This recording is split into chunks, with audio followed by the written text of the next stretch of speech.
আচ্ছা কি হল ঘটনাটো কথাটো মোৰ কিবা ল'ৰাটো হৈছে কিবা মাটো চব্জি বিক্ৰী কৰি যাবি মোৰটো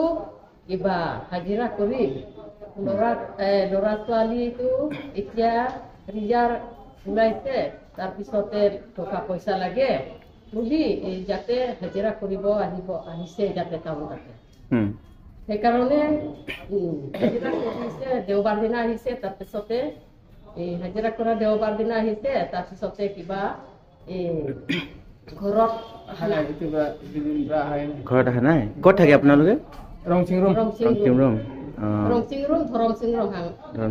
ক'ত হয় এইটো পানবাৰী লাষ্টত ন আপোনাৰ ল'ৰাৰ নাম কি ল'ৰাৰ নামটো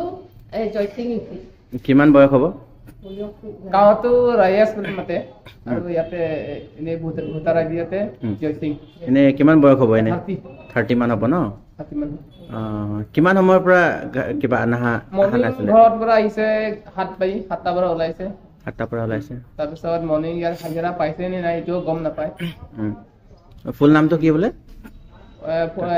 পুৰা নামটো পুৰা নাম গাঁৱতো ৰাজেশ কৰি মতে আৰু ভোটাৰত জয়সিং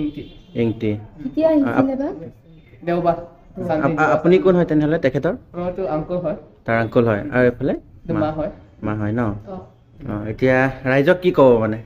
ৰাইজক তুমি কোনোবা যদি দেখিলে তাক মই কণ্টেক্ট নম্বৰ দিম কণ্টেক্ট নম্বৰত মানে